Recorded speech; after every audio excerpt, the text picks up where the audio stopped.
कि सिनेमा हम सफेद पर्दा में देखते, उसी में महाभारत का युद्ध देखते, सुपर साइक्लोन देखते, पूरा बाढ़ हो गया, कीचड़ का धब्बा नहीं लगता, सुपर साइक्लोन हो जाता, लेकिन उसी में छेद नहीं होता, तलवार के युद्ध में छेद नहीं होता, लंका कांड हो जाता लेकिन जल जाता नहीं, राख नहीं बन जाता। तो इतना स्पर्श है, स्पर्श है वो सत्ता। ऐसा ही वो इतना विशाल है, इतना विशाल है। उसी के साथ तादाद में जोड़ने के लिए जब कदम उठाते तो वो इतना महाशक्ति है, दुनिया का कोई भी शक्ति उनको पराभूत नहीं कर सकता। ये तो हमारे संतों में हम देखने मिलता। दुनिया उनके पीछे भी पड़ जाए, दुनिया उनका खिलाफ भी कहीं न जाए, उनको और कोई भी तंग करे, फिर भी उनको उनका सुख को छीन नहीं पाते, क्योंकि वो महासागर के साथ इतना जुड़ जाते कि जो भी मजहब, किसी भी मजहब वाले, उनका स्वाद एक बार मिल गया तो उनका सुख को कोई छीन नहीं पाया। जैसा कि यीशु को सूली पर चढ़ा दिया गया, लेकिन यीशु किसी के विरोध नहीं बोला, हे परमपिता इनको क्षमा कर दो, क्योंकि वो जो कर रहे हैं उनको पता नहीं कि यह क्या कर रहे हैं, क्या करने जा रहे हैं।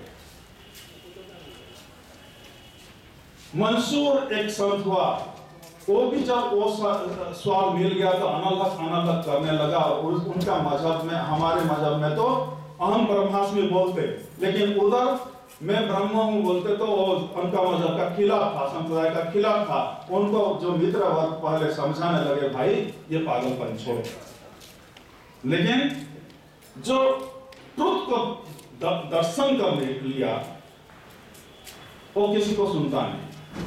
और मंसूर के साथ ऐसा हुआ और हजारों भीड़ में उनको टॉर्चर करके मारा जा रहा है। यीशु को तो सूली पर चढ़ा दिया, थोड़ी देर में उनका प्राण शांत हो गया।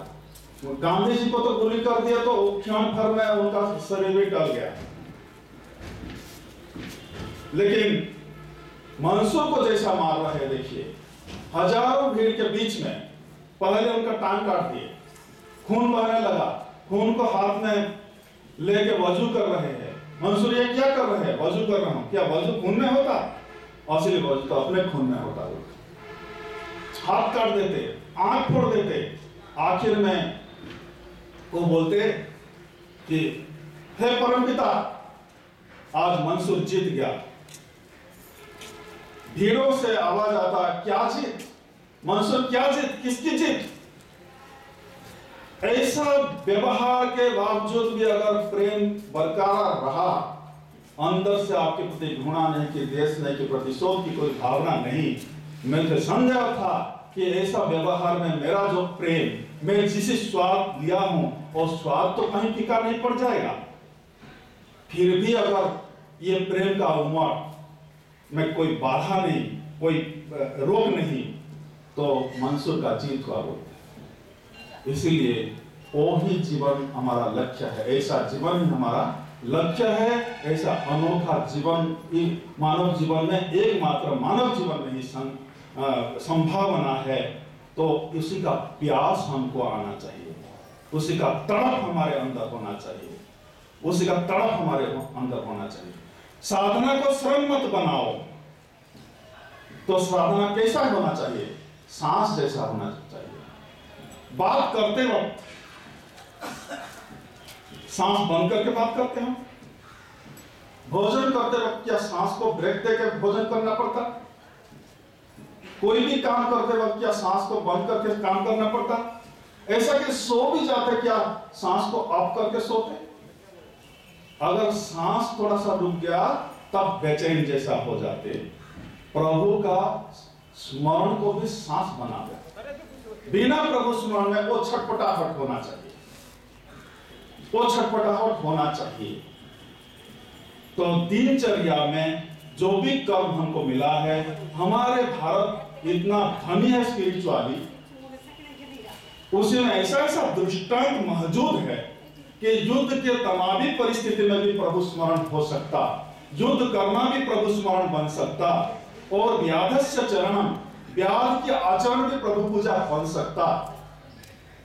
अगर ब्याज के आचरण भी प्रभु पूजा बन सकता, तो कम से कम हमको तो ऐसा कोई कुल में जन्म नहीं मिला, तो हमारे आचरण क्यों प्रभु पूजा नहीं बनेगा?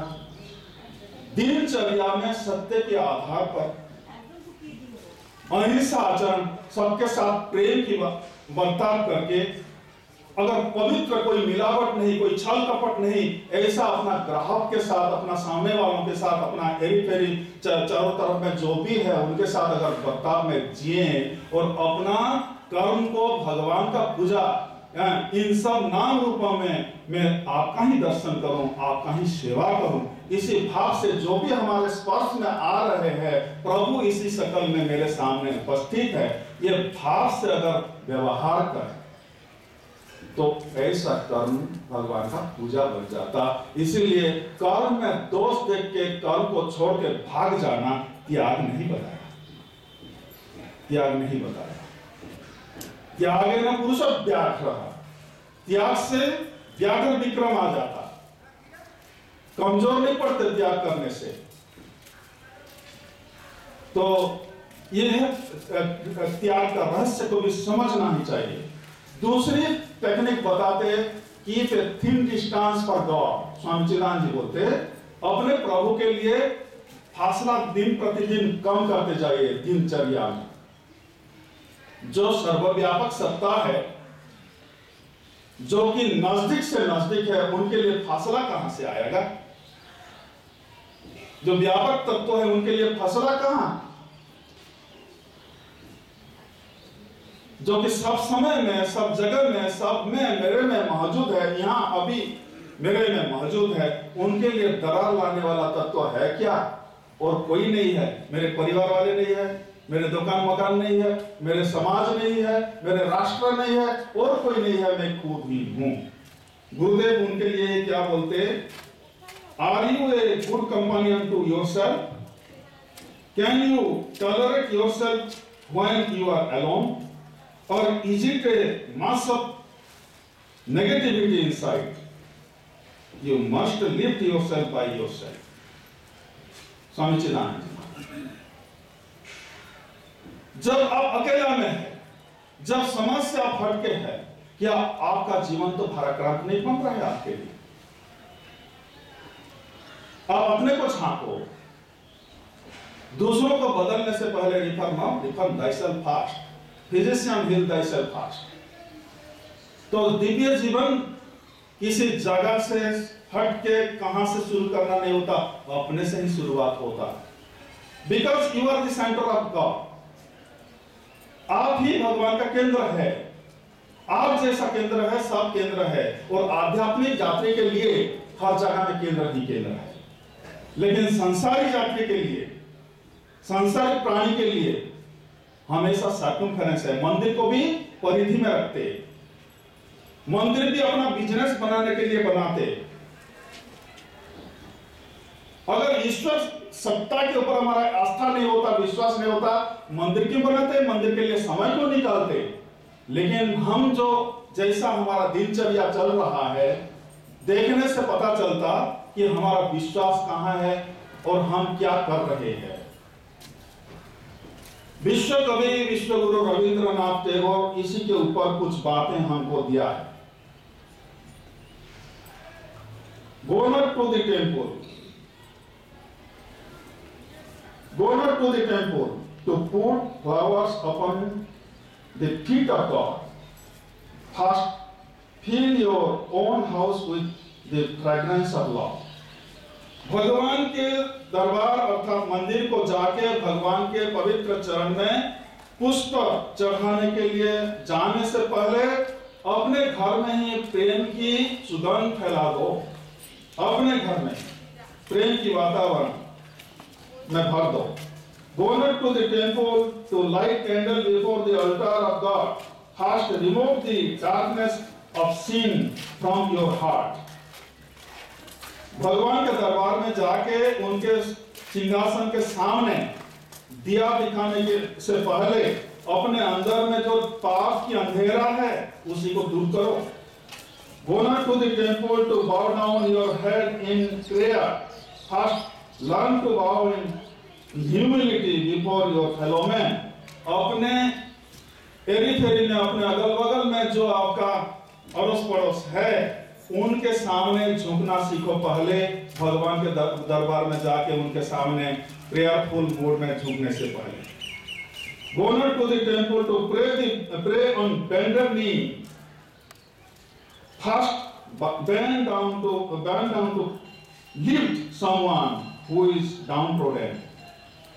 जो अपने समाज में, अपने अगल बगल में जो डाउनट्रोडन है, जो दलित है, निष्पेषित है, अवहेलित है, उनको उठाने के लिए झुकना के आचरण पहले अपनाओ, भगवान के मंदिर में जाके घुटना टेकने से पहले। Go not to the temple to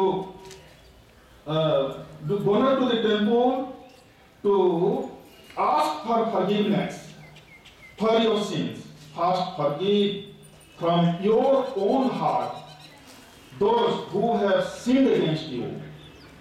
भगवान के दरबार में जाके अपने पाप के लिए, पाप का बोझ को हल्का करने के लिए प्रार्थना करने से पहले आपके प्रति जो पाप किया है, आपके प्रति जो आपका दिल जो दुखाया है, उनको क्षमा करो, उनको क्षमा करो। क्योंकि भगवान मंदिर में सीमित नहीं है, वो कोई स्थान परिचिन्न सत्ता नहीं है, कोई समय परिचिन्न सत्ता नहीं है, कोई वस्तु परिचिन्न सत्ता नहीं है, कोई व्यक्ति परिचिन्न सत्ता नहीं है, वो सब जगह में है, तो आपके अंदर भी है। तो पहले अपने से ही शुरू होता, और अपने और भगवान के बीच में अगर दरार डालने वाला कोई तत्व है तो और कोई नहीं है, अपना मन ही है। तो मन को गिराने से इंसान और भगवान आमने सामने हो जाते। इसीलिए गुरुदेव स्वामी चिदानंद जी बोलते कि the thin distance for God, अपना मन का मान जितना बड़ा है उतना बड़ा दरार है। मन का मान जितना कम हो जाएगा और जिसे दिन हम जीरो में पहुंच जाएंगे उसी दिन फासला खत्म, घर बैठे प्रभु दर्शन होगा। ये गुरुदेव के नाम से मैं गारंटी देता हूँ। हरिओम तत्सत्। ओम पूर्णमदः पूर्णमिदं पूर्णात् पूर्णमुदच्यते पूर्णस्य पूर्णमादाय पूर्णमेवावशिष्यते। ओम शांति शांति शांति। सद्गुरु महाराज की जय।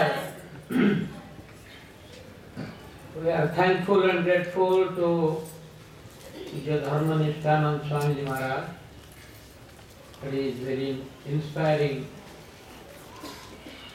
blessings. अभी हम प्रार्थना करते हैं पूज्य स्वामी आनंद स्वरूपानंद जी महाराज को अपना आशीर्वाद